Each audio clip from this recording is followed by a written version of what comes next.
Hello friends, welcome to Creative Medicine. In this lecture, we will learn about Now, choroidal neovascularization that occurs. Right.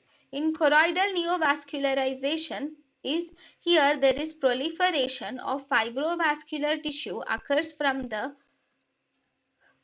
choriocapillaries. There is proliferation of fibrocapillary tissue occurs from the choriocapillaries through the defects in the through the defects in the basement membrane into the subretinal space. So neovascularization goes from the choriocapillaries through the Buck's membrane through the subretinopigmental space. Actually, this is the choroid. In the choroid, we have a membrane called as Bruch's membrane.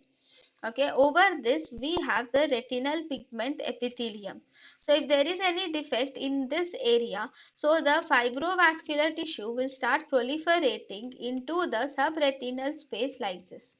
Okay, so these are the blood vessels which proliferate into the subretinal pigment epithelial space, and from there it also spreads into the subretinal space also. This is called choroidal neovascularization. thank you and thank you for watching.